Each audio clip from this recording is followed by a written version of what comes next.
When you quit, your mind does this because you're out. Once you say, I'm not going to quit, this is the 40%. When you quit, your mind says, we're done. So it doesn't expand. There's no expansion when you quit. When you say, F you, this sucks, I'm drowning, I'm miserable, I'm suffering, I'm broken, but I'm not going anywhere. What happens to your mind is it does this. It says, he's not leaving. So we got to expand. We got to grow. We got to figure this fucking thing out. So then these compartments in your brain start to they have to work. They have to work. And then you start to engage parts of your mind that you never engaged before. Small minds and weak people kill big dreams. You might have clear goals and be working on yourself every day. But if you have the wrong folks around you, there's a good chance they could be sucking the life right out of you and making sure that you go nowhere. When I select my crew, I'm not looking for elite runners to pace me. I look for individuals with a foxhole mentality. Of the 4 men who joined Kish and me in Moab, only one had ever done an ultra before, and 2 others barely ran 20 miles a week. But I didn't choose them for their running ability. They all understood me.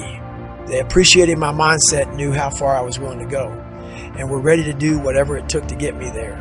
My success in this race was their only priority. When I told them I was heading back out to finish the job, nobody was surprised. They had been with me all day, knew I was feeling better, and most importantly, know who the f*** I am. They expected me to try and finish. When I knocked on their doors at 4 a.m, they were damn near packed for the trail already, with a look on their faces that said, "What took you so damn long?" In military speak, the foxhole is a fighting position. In life, it's your inner circle. These are the people you surround yourself with.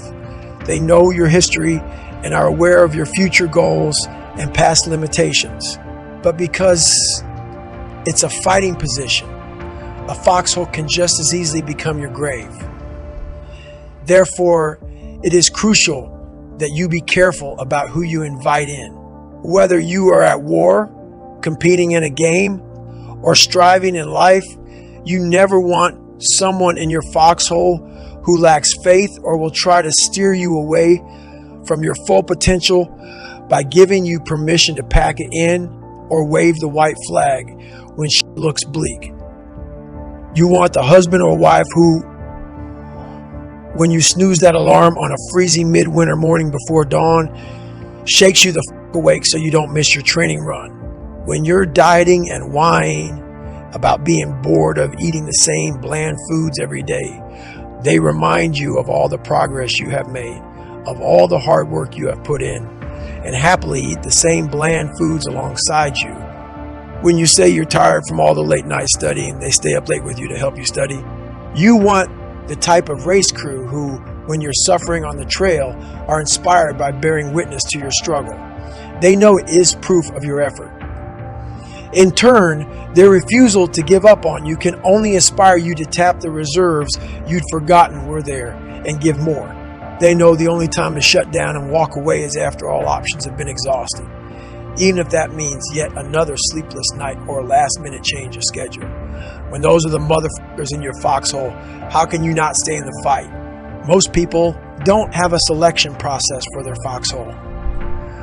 They invite all the old cronies and close relatives in by default, as if growing up with someone is the top qualification for foxhole membership. Old friends are great and shared. History is to be respected, but not every person who has been in your life a long time is looking out for your best interests. Some of them are threatened by your growth because of how it impacts them. Some are looking for a friend to keep them company in their half-assed lives. In order to populate your foxhole with the right people, you must first know who you are as an individual. That means shaking off old belief systems, creaky concepts of the world and your place in it that no longer serve you, and the habits and lifestyle that you've outgrown. Any ideas or interests that were impressed upon you by others whether they be your family, peers, or culture, must be examined consciously so you can see through all of them and discover your own unique individuality. For most people, this is a slow, organic process that can take years, if it happens at all. But if you bring intentionality to it, individuation can be accelerated. Once you find out who the you are, the world will start delivering you care packages filled with opportunities that will fuel your quest. Do things you hate to do. Be uncomfortable every fucking day of your life. Roger that. I'm not the smartest kid in the world. Okay. Instead of somebody saying, oh no, you're smart. No, don't say that to yourself. I said to myself, no, I'm a dumb motherfucker. Okay, roger that. How you get smarter? Educate yourself. So the things that we run from the truth.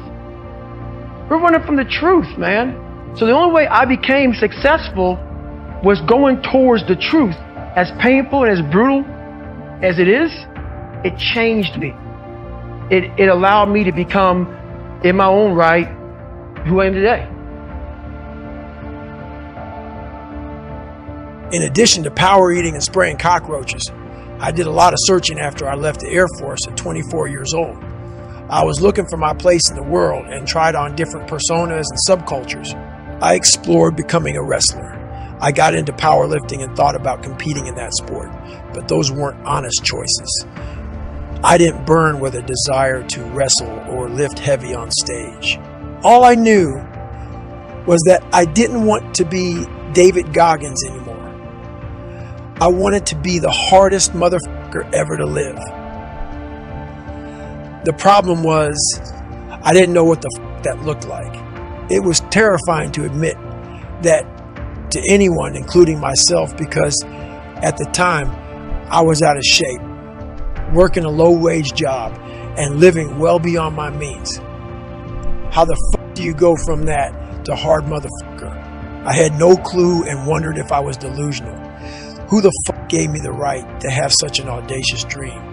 Even I thought I sounded ridiculous. But as absurd as it may have seemed, I didn't let go of that dream. I let it linger in the back of my brain. Then one day, a care package arrived in the form of a Navy SEAL documentary, and there it was.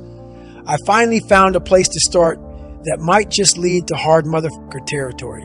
My dream no longer felt delusional. It felt possible. My evolution had begun, but as my Navy SEAL future crystallized over the next several months, I learned that when you change, not everyone in your life will be on board. You will get some serious resistance, and it will be a pain in your ass.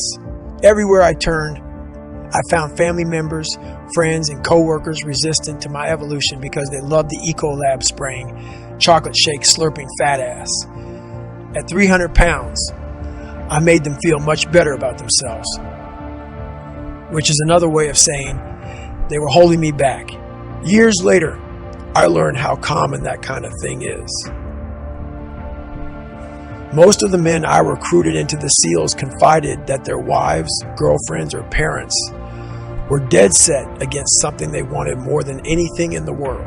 That can be extremely stressful when you are striving to be you, especially when it involves pushing your limits of pain and suffering or sacrificing life and limb